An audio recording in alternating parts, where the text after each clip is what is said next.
সাহাবিয়াত। দর্শক, অনুষ্ঠান জান্নাতের সুসংবাদপ্রাপ্ত মহিলা সাহাবীগণ, আজকের পর্বে আপনাদেরকে স্বাগত। আসুন সর্বপ্রথম খাতামুন নবিয়্যিন সাল্লাল্লাহু আলাইহি ওয়া আলিহি ওয়াসাল্লামের উপর দরুদ পাক পাঠ করার ফজিলত শুনে নিই। অতঃপর আমাদের অনুষ্ঠান কন্টিনিউ করব।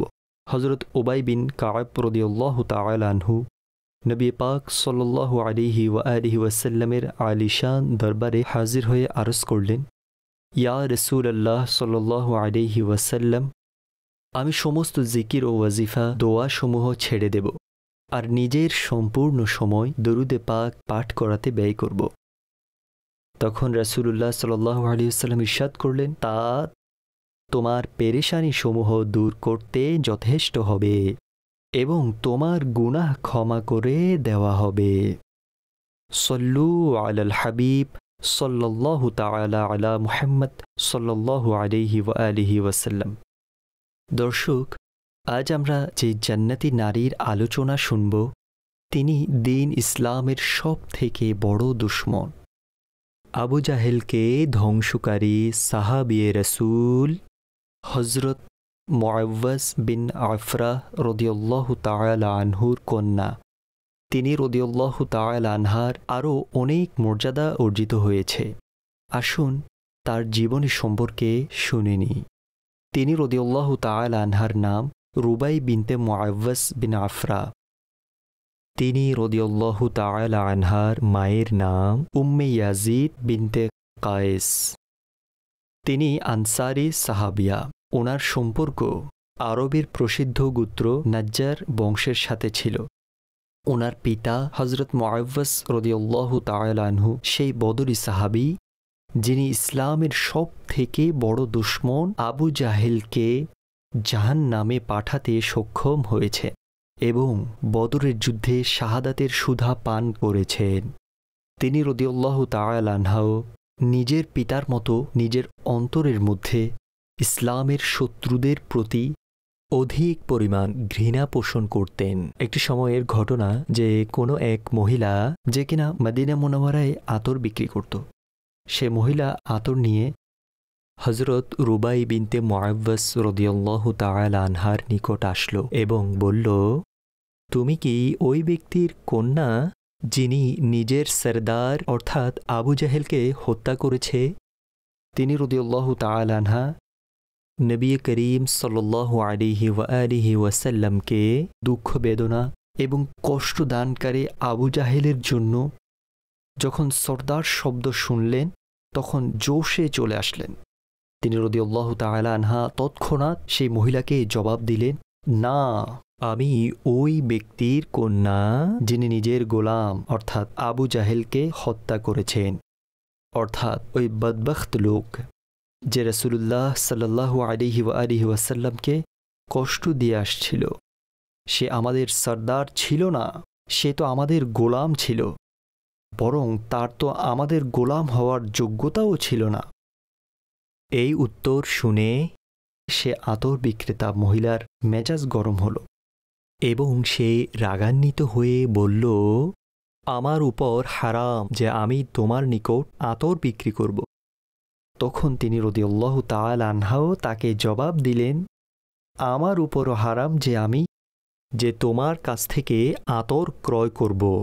তিনি রাদিয়াল্লাহু তাআলা আনহার ইসলামের প্রতি ভালোবাসা এবং তিনি রাদিয়াল্লাহু আনহার সাহস এমন যে তিনি সেই মহিলাকে এমন উত্তর দিলেন যে তার মুখ বন্ধ করে দিলেন।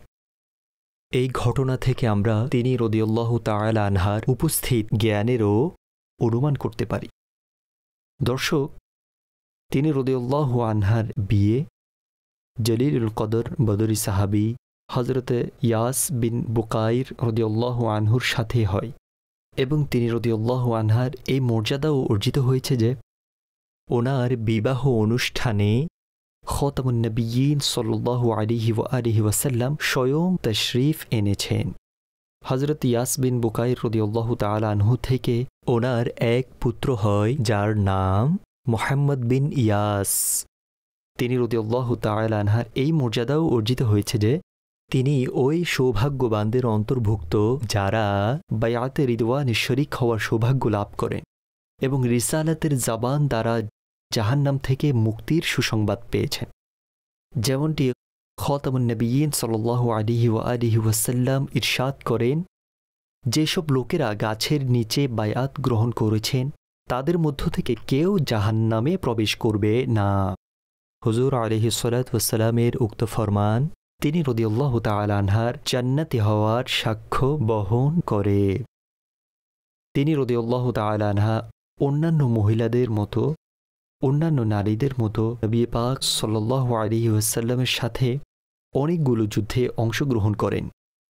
তিনি নিজেই বলেন যে আমরা রাসূলুল্লাহ সাল্লাল্লাহু আলাইহি ওয়াসাল্লামের সাথে গাজওয়া সমূহে জিহাদে অংশগ্রহণকারীদেরকে পানি পান করানো এবং আহতদের চিকিৎসা সেবা জাতীয় খিদমত পালন করতাম। রাসূলুল্লাহ সাল্লাল্লাহু তাআলা আলাইহি ওয়াসাল্লামও তিনি রাদিয়াল্লাহু তাআলা আনহার প্রতি অনেক সহানুভূতিশীল ছিলেন। একবার তিনি রাদিয়াল্লাহু তাআলা আনহা খাতামুন নবিয়্যিন সাল্লাল্লাহু আলাইহি ওয়াসাল্লামের দরবারে কিছু হাদিয়া পাঠালেন।